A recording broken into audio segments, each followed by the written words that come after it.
வணக்கம் மதுரை, எப்படி இருக்கீங்க? ரொம்ப ரொம்ப சந்தோஷமா இருக்கு நான் இங்க வந்தது. ஏன்னா போன ஈவெண்ட் கோயம்புத்தூர்ல நடந்தப்போ என்னால பல தவிர்க்க முடியாத காரணத்தினால என்னால போக முடியல. ஸோ இங்க நான் மிஸ் பண்ண கூடாதுன்னு உங்களுக்காக டிராவல் பண்ணி நீ காலையில தான் லேண்ட் ஆனேன். ஏன்னா மதுரைனாவே எனக்கு ரொம்ப பிடிச்ச ஒரு விஷயம், இங்க இருக்கிற மக்கள் ரொம்ப யதார்த்தமானவங்க, அன்பை காட்டுறதுல உங்களை மிஞ்ச ஆளே கிடையாது. இன்னும் ஒரு க்ளோஸ் பிணைப்பு இருக்கு மதுரையோட எனக்கு. உங்க ஊர் பொண்ணை தான் நான் கல்யாணம் பண்ணிருக்கேன். ஸோ மதுரை மாப்பிள்ளைன்றது ஒரு எக்ஸ்ட்ரா ஒரு ஸ்பெஷாலிட்டி இருக்கு எனக்கு.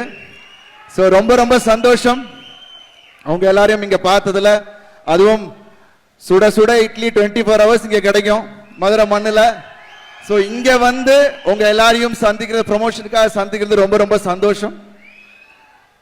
அஃப்கோர்ஸ் பார்த்திபன் அண்ணா சொன்னாரு, ஒரு ஹீரோவா இருந்துட்டு நீங்க திருப்பி இப்படி ஒண்ணு பண்றது ரொம்ப தைரியம் வேணும்ட்டு. அதெல்லாம் ஒண்ணும் இல்லை. ஏன்னா என்ன இருந்தால் பண்ணதுக்கு அப்புறம் ஒரு வில்லத்தனமான ஒரு கேரக்டர் ஒன்று பண்ணணும் அப்படின்னு நான் நினைச்சது உண்டு. பட் அதுக்கான சரியான கதை அமையல. பட் திடீர்னு தனுஷ் பிரதர் கூப்பிட்டாரு, அஸ்வின் என்ற கதாபாத்திரம் சொன்னாரு. பட் எனக்கு வந்து என்னன்னா, கூப்பிட்டாருன்னா கண்டிப்பா ஏதாவது முக்கியமா இருக்கும், இல்லைன்னா கூப்பிட மாட்டாருன்னு எனக்கு தெரியும். ஒரு இயக்குனரா அவர் மேல வச்சிருந்த நம்பிக்கை. ஐ திங்க் நீங்க படம் பார்க்கும்போது உங்களுக்கு தெரியும் இந்த கதாபாத்திரத்தை கையாண்ட விதம், இது வந்து கதையில டிராவல் ஆகிற விதம், இதுக்கான ஒரு ஃபினிஷிங், எந்த இடத்துலையுமே அதை வந்து ஸ்ட்ராங்கா வச்சிட்டு இருந்தாரு. So thank you Dhanush brother sir. நிறைய அனுபவங்கள், ஏன்னா நம்ம எல்லாருக்கும் தெரியும் ஒரு ஆக்டரா தனுஷ் பிரதர் நம்ம எல்லாரும் பார்த்துருக்கோம். அதாவது ஸ்கிரீன்ல ஒரு அசுரத்தனமான நடிப்பு. ஆனா ஒரு இயக்குனரா அவர் கூட ஒர்க் பண்ணும் போது தான் நிறைய விஷயங்கள் நான் பார்த்தேன். ரொம்ப ஒரு தெளிவான ஒரு இயக்குனர்.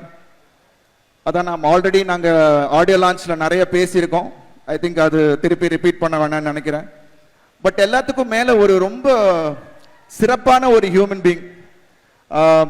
அவ்வளோ அவங்க கூட சுத்தி இருக்கிறவங்க எல்லாரையும் அவ்வளோ சந்தோஷமா அழகா அவங்கள வச்சிருப்பாரு. அதே மாதிரி தான் எங்க ஆர்டிஸ்ட் எல்லாரையும் சரி, எங்க யூனிட் எல்லாரையும் அவ்வளோ கம்ஃபர்டபுளா வச்சிருந்தாரு. அண்ட் நிறைய விஷயங்கள் அவரை பார்த்து நான் வியந்திருக்கேன்.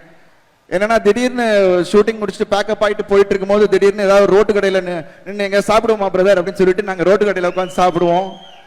அப்புறம் திடீர்னு காலையில் கிளம்பும் போது பார்த்தீங்கன்னா பைக் 2 வச்சுட்டு நாங்கள் பைக்கில் போய் ஷூட்டிங் போனது உண்டு. ஸோ அதெல்லாம் வந்து மறக்கவே முடியாது. அவ்வளோ ஒரு யதார்த்தமான ஒரு மனிதர். ஏன்னா நம்ம வந்து நிறைய பேர் வந்து அவ்வளோ யதார்த்தமாக இருக்கிறது இல்லை. But he is very very true to himself. So அதனால தான் உங்களுக்கு இவ்வளோ லாயல் ஃபேன்ஸ் பிரதர். ஸோ இன்னும் எப்படி தனுஷ் பிரதர் ஒரு நல்ல ஒரு ட்ரூவான பர்சன் அப்படின்னு நான் சொல்லணும்னா, ஒருத்தர் அவருக்கு பிடிச்சிருச்சுன்னா அவர் எப்படிப்பட்டவர் அப்படின்னு எனக்கு அப்பதான் எனக்கு தெரிஞ்சது. எந்த லெவலுக்கு வேணா போய் அதை ஹெல்ப் பண்ணணும் அப்படின்னு நினைக்கிற ஒரு மனிதர். ஏன்னா பிகாஸ் நான் பழகுனப்போ திடீர்னு என்னோட ரெட்டத்தலை, அடுத்த படம் ரெட்டத்தலையில தனுஷ் பிரதர் ஒரு பாட்டு பாடியிருக்காரு, கண்ணம்மா கண்ணம்மா. அது வந்து ரிலீஸ் ஆயிருக்கு, அவ்வளோ பெரிய வரவேற்பு கிடைச்சிருக்கு. அது வந்து எப்படின்னா படம் முடிஞ்சிருச்சு, அந்த ஒரு பாட்டு மட்டும் இருந்துச்சு. அதை நான் வந்து டீம் ஃபுல்லாகவே வந்து தனுஷ் பிரதர் பாடினா நல்லா இருக்கும் அப்படின்னு சொன்னாங்க. சரி, தான் எனக்கு கொஞ்சம் கஷ்டமா இருந்துச்சு கேட்கறதுக்கு. பிகாஸ் ஆல்வேஸ் நான் ஆப்ளிகேஷனாக யார்ட்டையும் எதுவும் கேட்க மாட்டேன். பட் எல்லாரும் சொன்னாங்க, இல்லை சார் நீங்கள் போய் கேளுங்க, தனுஷ் பிரதர் உங்களை ரொம்ப பிடிக்கும், அவரை வந்து நீங்கள் போய் கேளுங்க அப்படின்னாரு. ஸோ போய் டியூனை போட்டு காமிச்சிட்டு அவர்கிட்ட அவர் ரசிச்சுட்டே இருந்தார். அப்புறம் டியூனை போட்டு, இல்லை பிரதர் நீங்கள் பாடினா நல்லா இருக்கும், பண்றேன் பிரதர் அப்படின்னாரு. உடனே இப்போ எப்படி நான் அவருக்கு பண்றேன்னு சொன்னனோ, ஸோ அதுக்கு அவர் பதில் சொன்ன விஷயம் பாருங்க, நீங்க எனக்கு பண்ணிருக்கீங்க, நான் உங்களுக்கு பண்ண மாட்டேனா அப்படின்னாரு. So that was a wonderful gesture brother. Thank you so much. Play store மற்றும் ஆப் ஸ்டோரில் இருந்து பாலிமர் செயலியை QR கோடு மூலம் பதிவிறக்கம் செய்யுங்கள். செய்திகளை உடனுக்குடன் பெறுங்கள்.